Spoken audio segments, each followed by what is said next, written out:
Escolha uma área específica. Os concursos podem ser divididos em 2 segmentos. Jurídico. Não jurídico. O segmento jurídico é definido como aquele que exige formação em direito, juiz, procurador, defensor. Essa definição não é pacífica, havendo que inclua entre os concursos jurídicos os destinados à seleção de técnicos e analistas de tribunais. A participação em concursos para técnico exige apenas o nível médio, enquanto para analista, em regra, é necessário o nível superior, em qualquer área. No segmento não jurídico, que contempla os concursos para os quais a graduação em direito é dispensável, há uma infinidade de áreas, como 1. Fiscal. 2. Técnico, analista e cargos administrativos dos tribunais de justiça. 3. Técnico, analista e cargos administrativos dos tribunais de contas. 4. Policial. 5. Administrativa. Fora da área jurídica, os concursos mais disputados são os da área fiscal, por causa principalmente dos salários, que podem ultrapassar os R$14.000. Entretanto, é importante observar que concurso da área fiscal é para generalista. Não basta ser bom em algo, pois a principal característica exigida do concursando é ter conhecimento razoável sobre disciplinas que não se relacionam diretamente, normalmente são no mínimo 10 e no máximo 16. Por isso, uma qualidade essencial dos aprovados nessa área é a determinação para estudar assuntos completamente diferentes, sem desanimar com as adversidades e reprovações seguidas, de forma semelhante aos concursos da área jurídica. Não é raro um candidato aprovado em primeiro lugar em concursos da área fiscal ter sido reprovado diversas vezes em certames anteriores. Na área fiscal, fazer um bom curso preparatório com as matérias básicas é fundamental. De qualquer forma, é preciso ter consciência de que ninguém, por mais inteligente que seja, conseguirá absorver tantos assuntos diferentes em alguns poucos meses. Comece pelas matérias básicas. Como as matérias exigidas em cada área são muito diferentes, a melhor estratégia é escolher uma área e prestar apenas concursos relacionados a ela. Se você tentar um concurso para fiscal, por exemplo, e em seguida outro para policial, todo o esforço relativo ao estudo de matérias, como contabilidade, direito tributário e legislação específica, de nada servirá para este último concurso. Depois de escolher a área de seu interesse, comece a estudar suas matérias básicas. Matérias básicas, por área: fiscal, constitucional, administrativo, português, tributário, contabilidade, tribunais de contas, constitucional, administrativo, português, tributário, contabilidade, tribunais de justiça, constitucional, administrativo, português, policial, constitucional, administrativo, português, administrativa, constitucional, administrativo, português. Direito constitucional, direito administrativo e português são matérias comuns a quase todos os concursos. O que muda é o grau de dificuldade. O início dos estudos pelas matérias básicas também é importante pelo fato de que mesmo os concursos da mesma área podem apresentar diversas matérias diferentes. Por exemplo, as disciplinas para auditor fiscal da Receita Federal do Brasil não são todas iguais às de um concurso para auditor fiscal estadual ou municipal. Então, nunca devemos prestar concurso de área diferente daquela para a qual estamos estudando. Essa regra não é absoluta. Como grande parte das matérias básicas dos diversos concursos é igual ou semelhante, após esgotar as matérias básicas, é razoável estudar para concursos de outras áreas. Por exemplo, se o que você quer, de fato, é ser fiscal, mas, por enquanto, não saiu um concurso de seu interesse e, caso já tenha estudado as matérias básicas da área fiscal, pode fazer concurso para um tribunal de contas estadual, sem perder totalmente o foco no seu objetivo. Grandes conquistas exigem enormes sacrifícios e muitas renúncias. Por isso, em vez de se concentrar no esforço necessário, pense no resultado a ser alcançado. Você vai perceber que está fazendo um excelente investimento. Técnicas de estudo. Em um estudo publicado na revista Psychological Science, in the Public Interest, em 2013, denominado Improving Students' Learning, with Effective Learning Techniques, Melhorando a aprendizagem dos alunos com técnicas eficazes, foram avaliadas algumas das principais técnicas de estudo. Como já era esperado, entre as estratégias de alto grau de utilidade está a solução de questões, teste prático. No entanto, contrariando o senso comum, algumas das técnicas mais utilizadas pelos concurseiros como brifar e resumir, foram avaliadas como de baixa utilidade. Antes de passarmos às técnicas propriamente, é importante ressaltar que, nessa pesquisa, não foram considerados os efeitos dos hábitos e demais características dos estudantes envolvidos na adoção de cada uma das técnicas. Vale dizer, uma pessoa que já esteja habituada a utilizar uma certa técnica pode ter um desempenho melhor com a sua adoção do que com o uso de outra técnica que tenha sido cientificamente avaliada como mais útil. Segundo o estudo em questão, são técnicas de utilidade baixa. Brifar. Apesar de ter sido considerada como de baixa utilidade, sinalizar o texto pode ajudar quando o estudante tem o conhecimento necessário para destacar de forma mais eficaz, ou quando os textos são mais complexos. Todavia, pode prejudicar o desempenho em assuntos que exigem a inferência. Também pode ser utilizada de forma combinada com outras técnicas. Por exemplo, brifar as expressões mais importantes e reler apenas o texto marcado. Reler. Técnica de utilidade baixa, que pode ser um pouco mais útil quando combinada com outras técnicas, como o exemplo que vimos na técnica brifar textos. Nas pesquisas, a releitura apresentou melhores resultados quando realizada após um intervalo moderado, em vez de imediatamente após uma leitura inicial. Além disso, em comparação com algumas outras técnicas de aprendizagem, a releitura foi considerada relativamente econômica. O tempo gasto na releitura tende a ser menor do que o gasto na leitura inicial.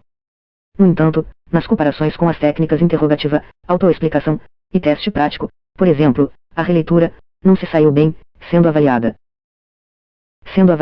como uma estratégia inferior para promover a aprendizagem. Usar mnemônicos. Estratégia de baixa utilidade consiste em utilizar técnicas para auxiliar a memorização. Em geral, importa no uso das primeiras letras ou sílabas de um texto como chave para decorar o assunto.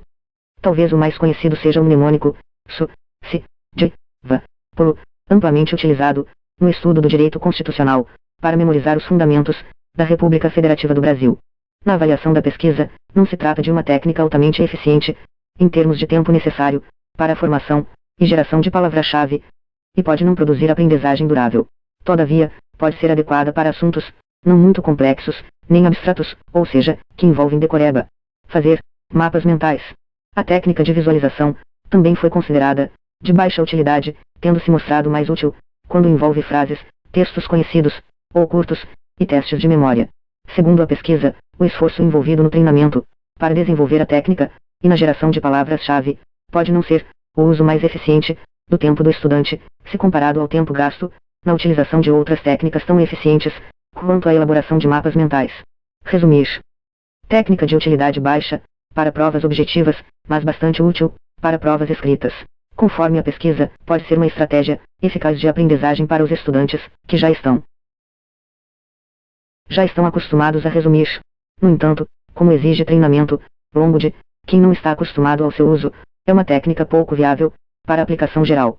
Eis as técnicas de utilidade moderada. Interrogar ou entender o porquê. Interrogação elaborativa. Técnica de utilidade moderada, em que se procura justificar o assunto estudado, inclusive pela pesquisa de suas origens. Por exemplo, porque a palavra sabiá, que designa o pássaro, tem acento na última sílaba. Se analisarmos o efeito do deslocamento da sílaba tônica e as regras de acentuação, entenderemos o motivo sabia com muita sabedoria. Sabia, verbo saber, e sabiá, pássaro.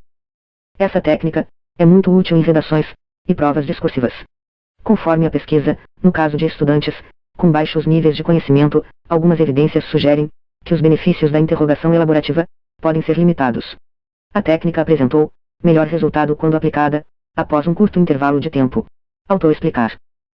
Técnica de utilidade moderada, em que, durante a leitura, o estudante explica a si mesmo, em voz alta, com suas próprias palavras, o que estudou.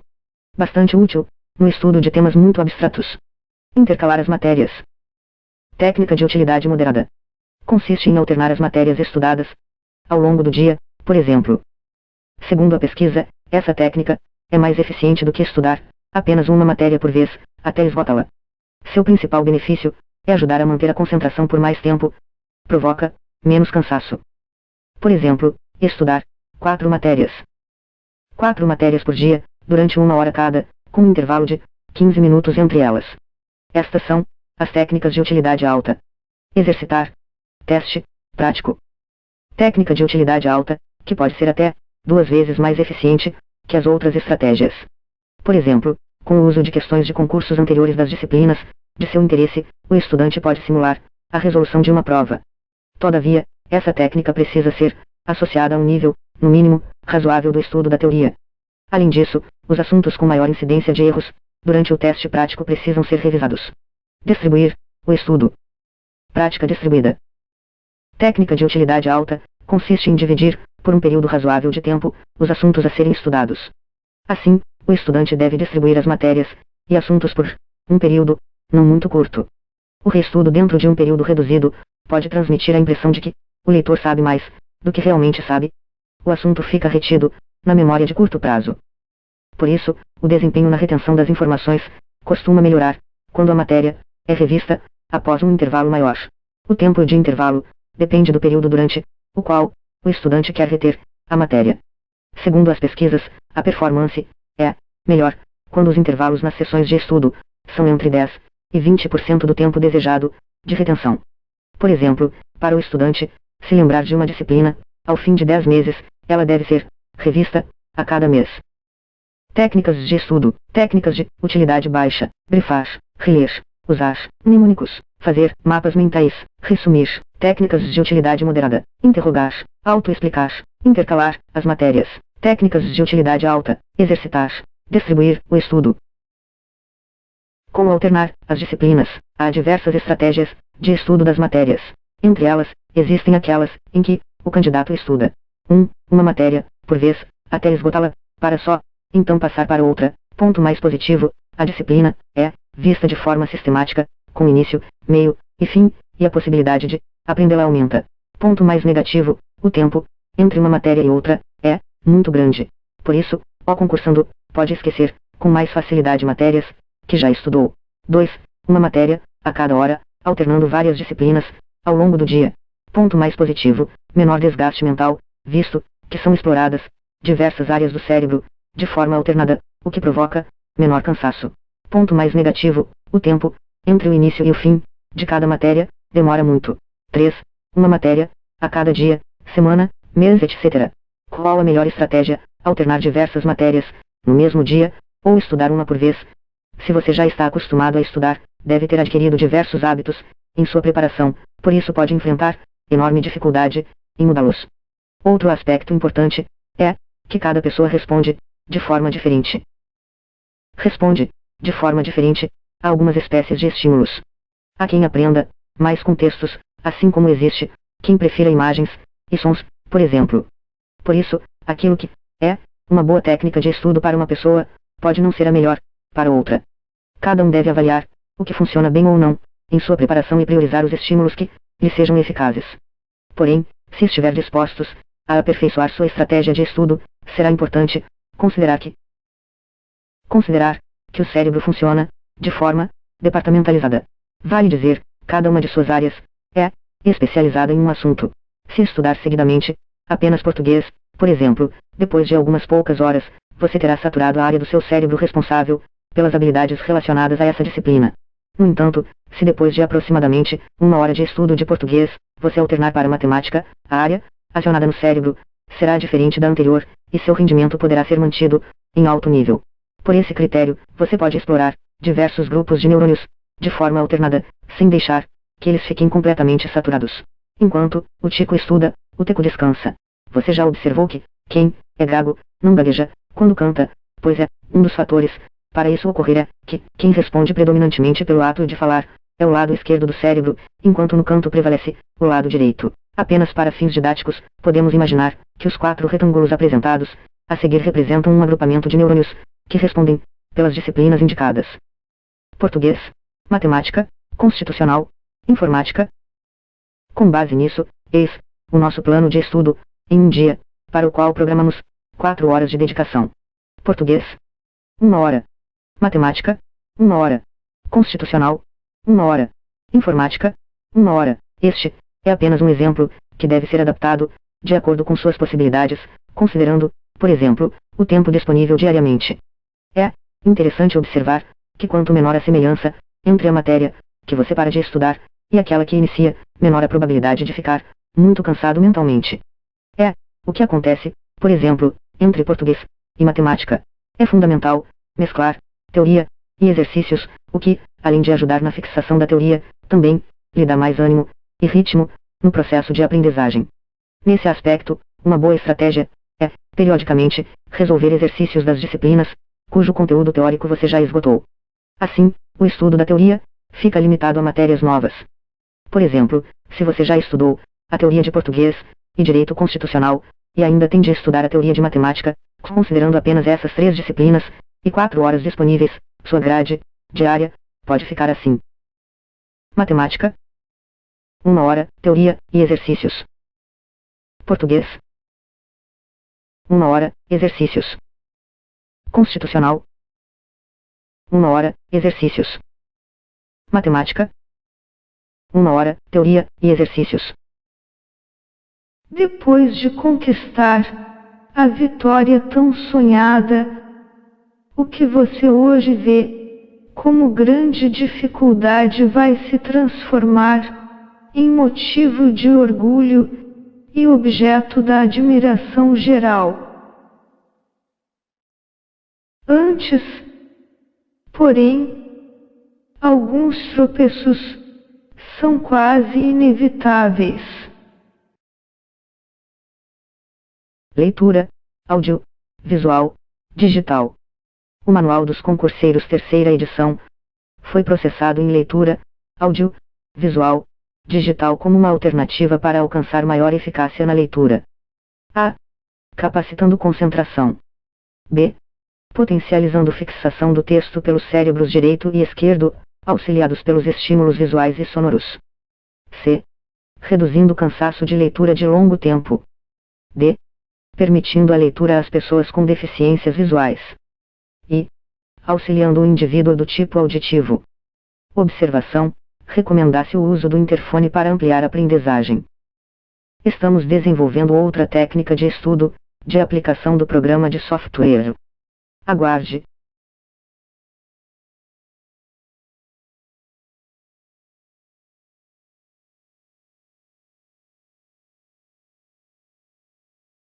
Os interessados em leitura audiovisual digital, será um prazer receber sua mensagem por e-mail, leitura.digital.br@gmail.com.